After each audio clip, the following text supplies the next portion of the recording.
What are you looking at?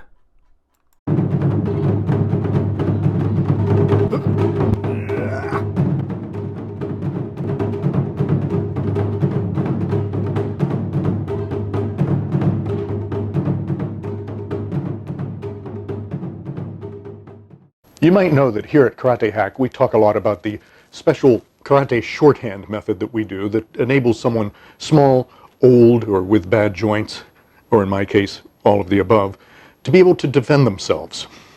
The Common Sense Self-Defense course is designed so a little guy can save his life if needed. And what better mascot than a little guy like Rudy? Come here, Rudy. Hey, Rudy.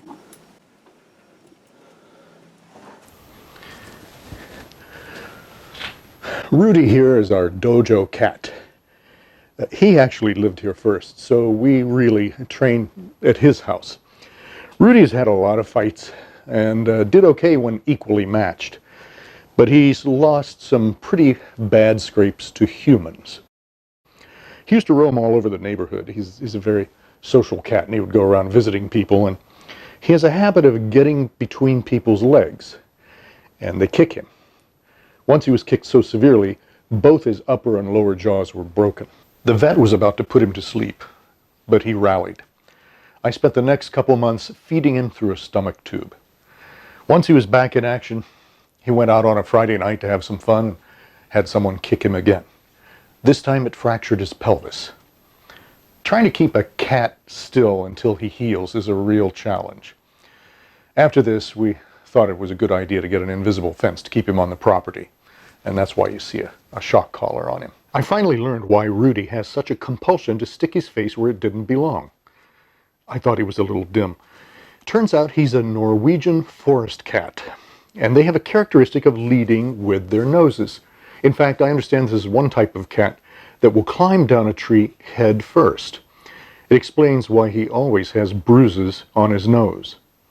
It's always out in front, which is something we have in common. The other thing we have in common is we've just gotten picked on a lot. He's had some fights with Blackie from down the street, and more recently Orangey, an unneutered male who showed up in the neighborhood and started throwing his weight around. When he came into our yard and challenged Rudy, there was quite a battle. There was enough fur on the front lawn afterward to stuff a pillow. Rudy had a tough time dispatching the younger tough guy. And I found out last year that Rudy and I were biologically the same age, which means he's old too. So his methods necessarily had to change, just like mine. Maybe that's why he keeps coming to the dojo for our over 50 group practices. He's used up a few of his 9 lives, and I have too actually, and it seems like he's looking for a better way. I noticed when I would practice outside on the makiwara, he would come over and join in. He would use the adjacent tree to practice his striking while I was working out, and finally he started using the same makiwara as Dad.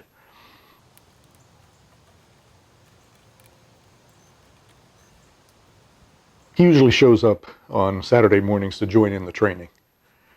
During the winter, he prefers the sandbag. Get it, Rudy, get it. And I'll practice the same thing.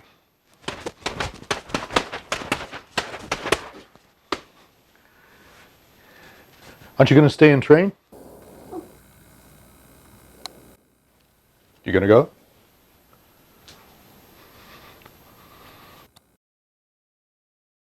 Okay. Be polite and tell everybody goodbye. We wish more people could have the satisfaction we get from all this. Particularly people who think they can't do it. People with physical problems.